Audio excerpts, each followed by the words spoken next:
Salut tout le monde, donc toujours avec la notion de la dérivation, on va voir aujourd'hui comment peut-on exploiter cette notion pour étudier les extrémums d'une fonction. Alors la première question qui se pose, la plus importante, c'est pourquoi étudier les extrémums. Je cite dans cette vidéo trois exemples d'application. En mathématiques, déterminer une surface maximale ou minimale d'un terrain rectangulaire ou triangulaire, donc l'étude des extrémums, ça peut nous aider à déterminer cette surface, soit maximale ou minimale. Cette surface dépend d'une certaine mesure x. Donc on peut définir une fonction f de x qui dépend de x. Et puis l'étude de cette fonction nous permettra de déterminer soit la valeur maximale ou bien la valeur minimale qui correspondront à la surface maximale ou la surface minimale.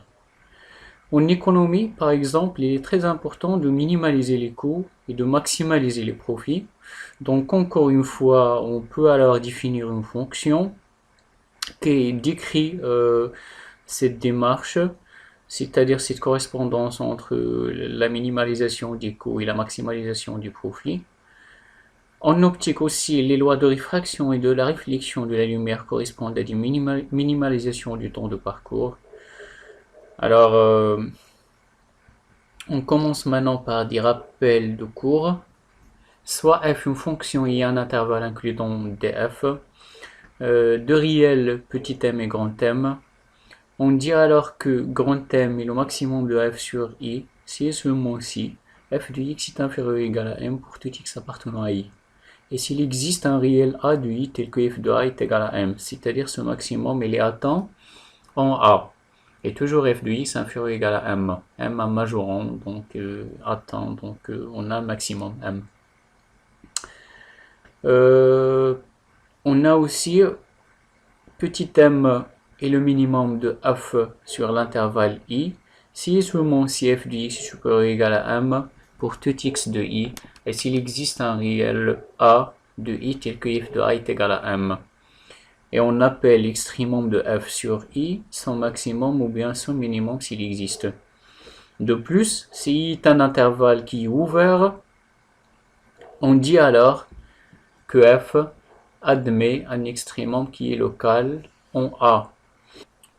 Maintenant, on va voir la relation entre la dérivabilité et les extrémums. Donc la première propriété, si f est une fonction qui est dérivable sur un intervalle i et qui admet un extrémum local en a sur i, alors f' de a est égal à 0. Donc on a deux conditions dans cette propriété. F dérivable sur un intervalle i qui est ouvert et admet un extrémum en a qui est atteint en a. Alors le résultat de cette propriété, c'est que le nombre dérivé de f en a, f' de a, est nul, est égal à 0. Est-ce que la réciproque de cette propriété est vraie?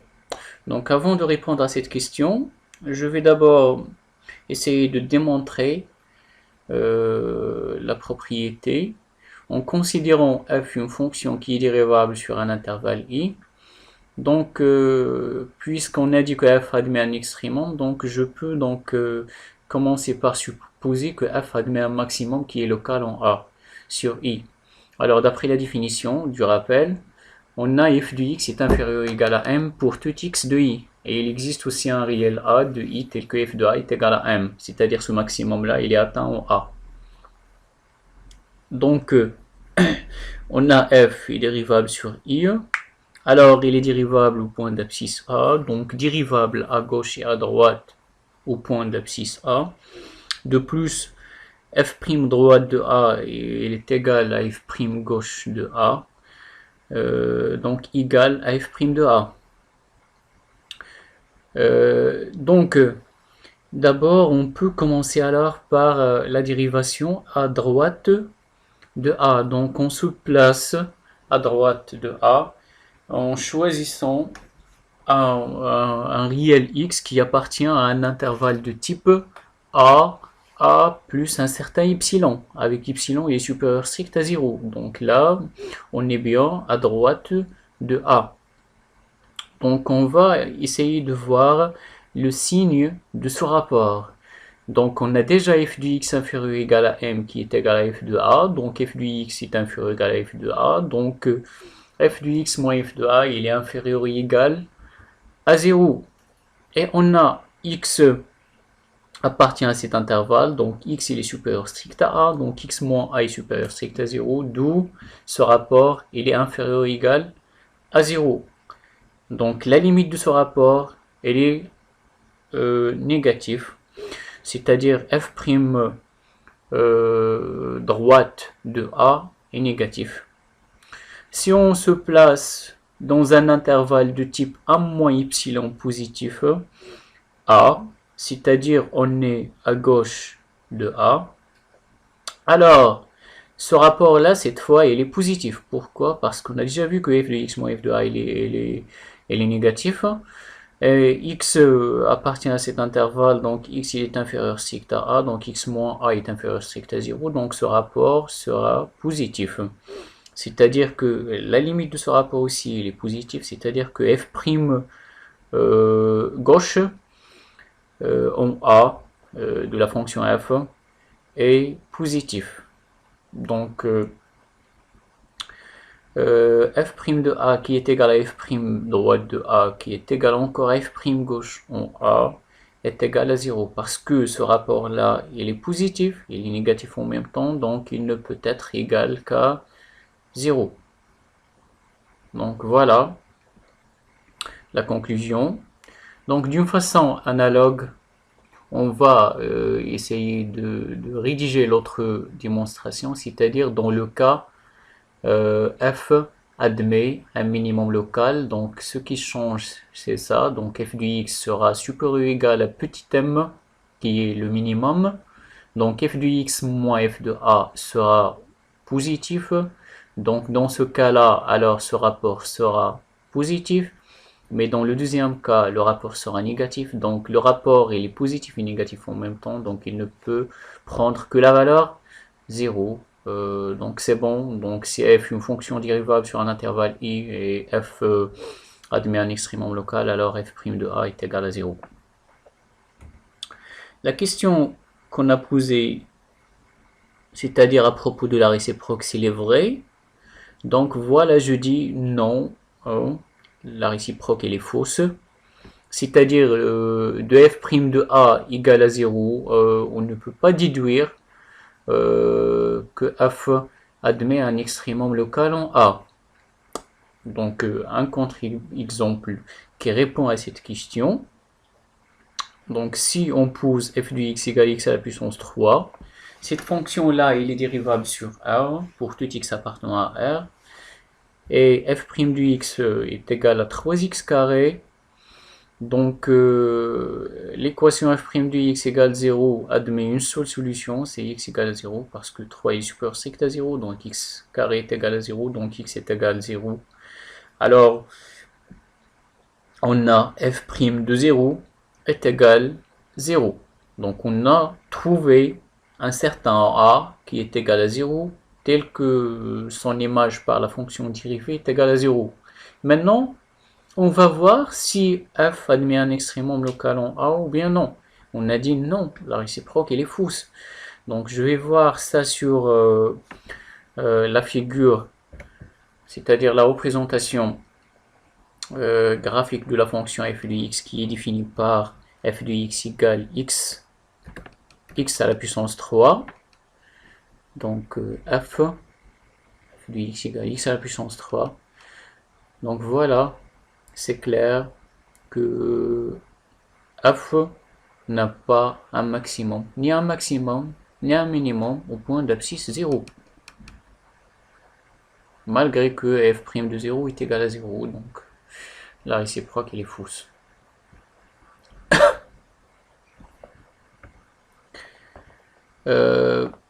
On va essayer d'expliquer mieux sur le tableau de variation de la fonction qui est définie par f de x égale x à la puissance 3. Donc 3 est supérieur strict à 0, x carré est supérieur ou égal à 0, donc f' de x il est toujours positif, c'est-à-dire que f il est toujours croissant sur R. Voilà, f' de x il est toujours positif, il s'annule en 0, donc f il est croissante. L'image de 0 c'est 0. La limite quand x tend vers moins l'infini de f de x c'est moins l'infini. La limite au voisinage de plus l'infini c'est plus l'infini.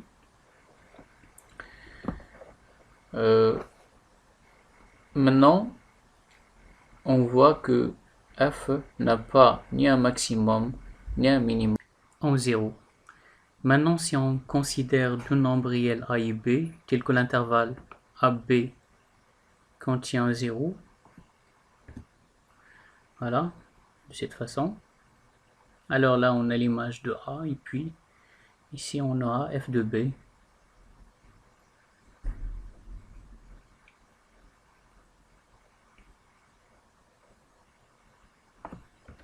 F de A.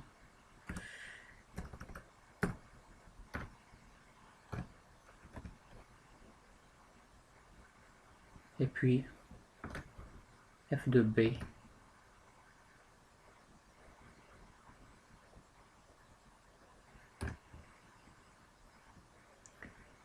Donc, si on considère que l'intervalle I est égal à l'intervalle A0, alors dans ce cas-là, 0 est une borne de l'intervalle I, et vous remarquez très bien que f admet un maximum qui est atteint en 0 qui est égal à 0, et un minimum qui est atteint en A qui est égal à f de A.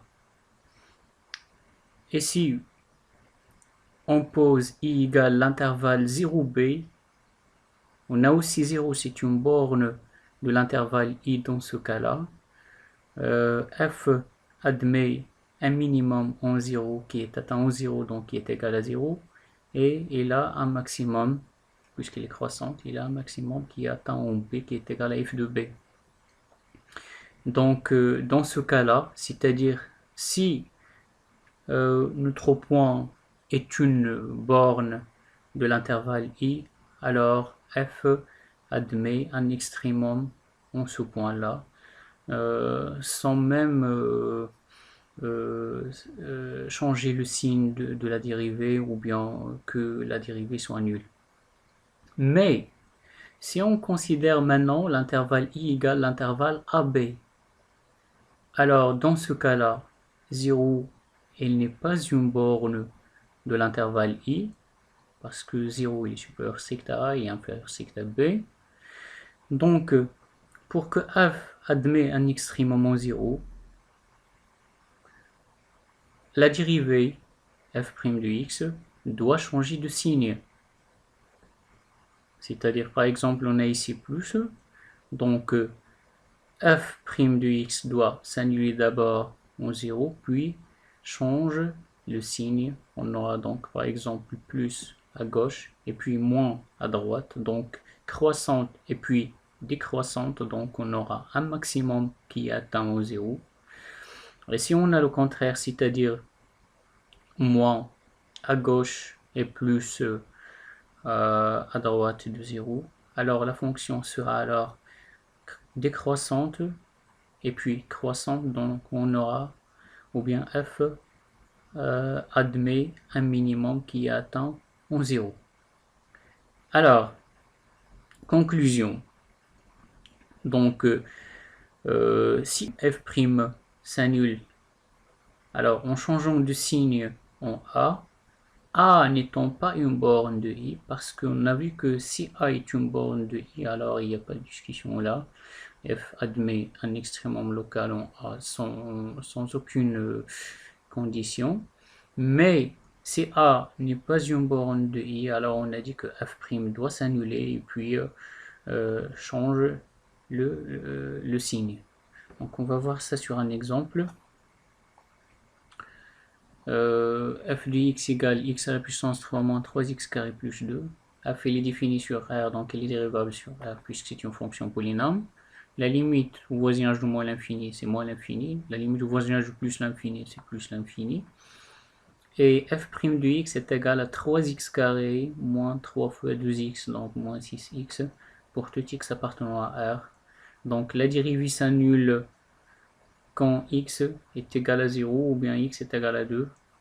Le signe de f' de x est le signe du trinôme du deuxième degré, 3x carré moins 6x.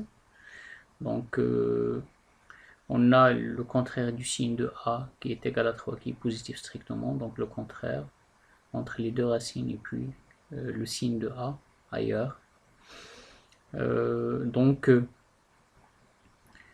le tableau de variation de cette fonction est celui-là. Voilà, c'est bon. Donc f est croissante sur l'intervalle moins l'infini 0 décroissante et puis croissante.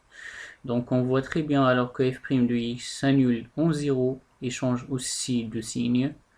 Donc f admet un extrémum, exactement on a un maximum qui est 2, qui atteint 0. f' de x s'annule aussi en 2 et elle change de signe. Donc il admet un extrémum, exactement on a un minimum qui est égal à moins 2 qui atteint en 2. On peut le voir aussi sur la figure de cette fonction. Donc x à la puissance 3 moins 3x carré plus 2.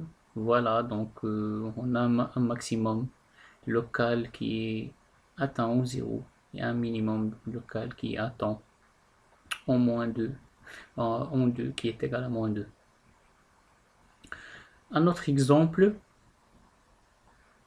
si on considère la fonction f de x qui est définie sur l'intervalle 0,3 par f de x égale x moins 2 à la puissance 3, alors f est dérivable sur i parce que cette dérivée-là, cette fonction-là, c'est une fonction qui est polynôme, donc elle est dérivable sur R, donc en particulier dérivable sur l'intervalle i qui est inclus dans R.